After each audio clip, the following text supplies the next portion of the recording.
What's going on, everyone? Scott here. Welcome back to the channel. So, Michigan State football heads on the road to Minnesota to play the Gophers on Saturday, 3:30 on BTN. Now, no secret here, Michigan State is in a definite tumble and really bad losing streak, and season has gone nowhere near where anyone, even the people that were less optimistic than us, or those in the football building, uh, no one thought the season would be here, sitting at 3-5 on a current 5-game losing streak. Yeah, and we head into Minnesota, who they are, so far 5-3, so kind of flip the record there, but they are coming off a pretty horrible 41-3 loss at Iowa. But before that, they had picked up a win against number 25 at the time, Nebraska. They had a bad loss a couple weeks prior to Ohio State, 42-3. In between those 2 weeks, 27-20 win against Purdue. Beat Rutgers earlier, solid-ish, 31-28.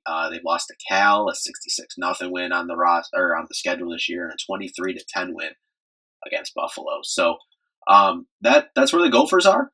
We know where the Spartans are, and it's not in a good spot.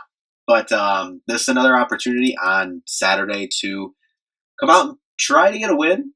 Bowl game not entirely out of the question. Is it likely? With the way that Michigan State's been playing, no. But is anything possible? Is there still some stuff that you can hang on to? Yeah, there is. But we'll see what happens here. But before we do jump into this game, if you could, just hit the like and subscribe button down there. We'll have more Michigan State football content on the channel, so just make sure to subscribe so you don't miss a video. Then, obviously, just to address it here off the top, I think this is the first time I'm doing a video sitting down in about a year and a half. Usually do it standing up, a little bit different here. You can probably tell in the voice as well. Been a little bit under the weather this week as well, so that's why we're doing things a little bit differently here. But yeah, should be back to normal next week. But let's just jump in. First to Minnesota, their quarterback Drake Lindsey so far, over 1,500 passing yards on the year.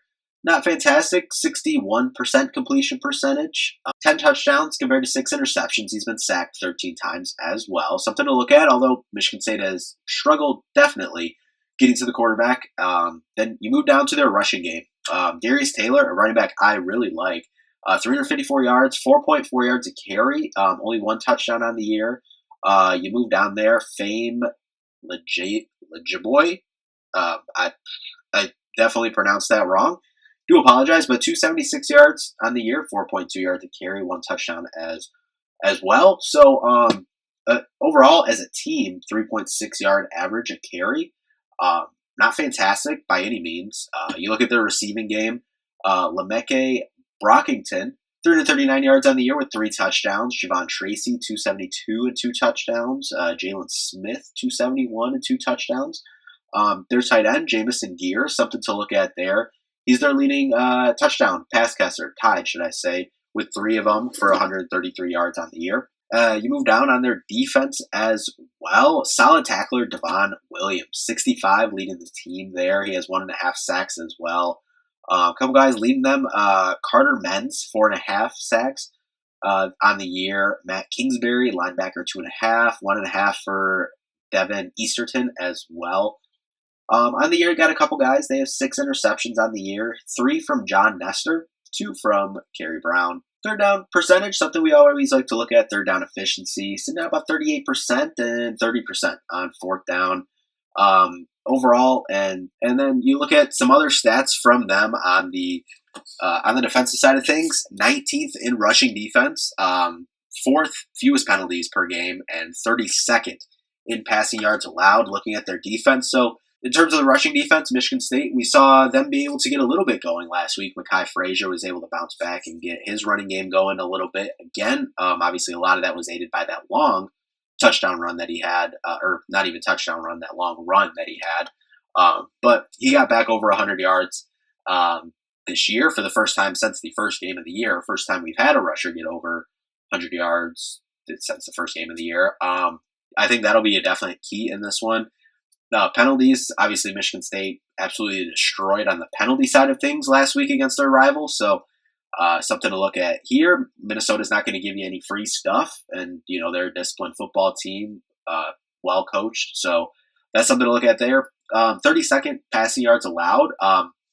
Obviously, yeah, the Michigan State wide receivers is their strength on offense. But if Aiden Childs, who I still have belief in, if he doesn't have time to throw, I'm sorry, I don't care who you put back there. I don't care if you put Cam Newton back there. He's not going to make plays if he has less than 2 seconds to throw a ball before he's running for his life. Like, no, I'm not comparing Aiden Childs to Cam Newton by any means. Like, put Peyton Manning back there.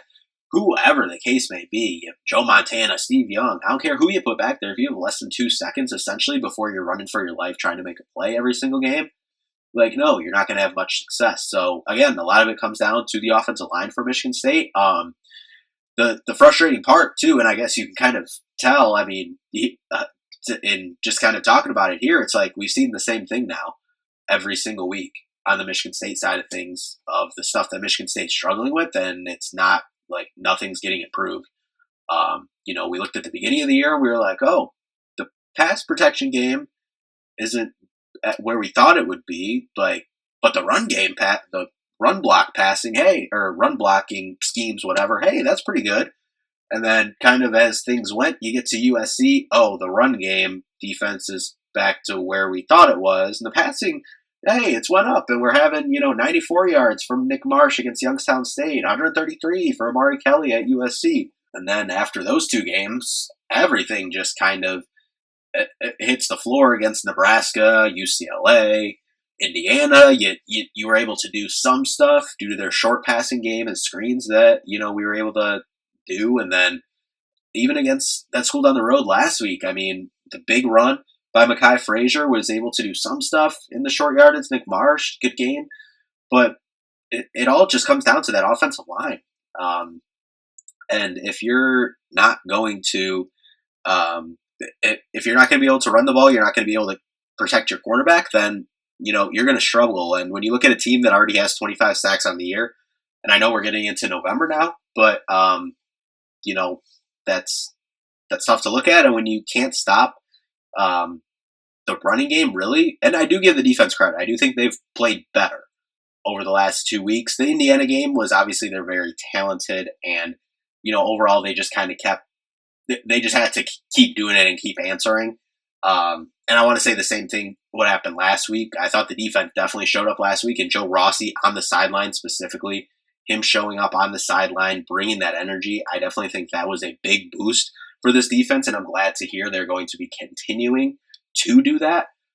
But when you look outside of that, it's just some of the play calls on offense have been very inconsistent, not with any, you don't get the intention or the I don't even know the right word for it. You don't know the direction of what they're trying to do on offense. And it's very frustrating on the offensive side of the ball because they should be a lot better than we've seen so far this year. And then the defensive side of things, you can stay the same, but I think with the defense, you can at least say hey, we see the fight.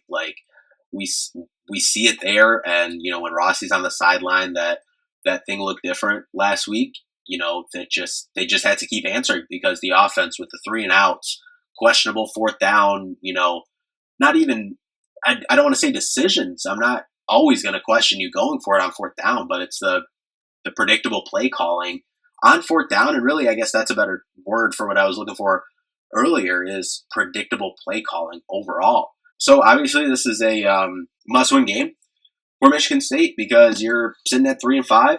If you lose 2 more games, then you're sitting outside of bowl eligibility. So that's still a possibility this year. And listen, this last month of the season isn't absolutely horrible. There's definitely some tough opponents. I think this Minnesota team is tough. Penn State, very talented, even though they're not having the season they thought that they would be having at this time. Move down at Iowa is never easy, and even Maryland at the end of the year.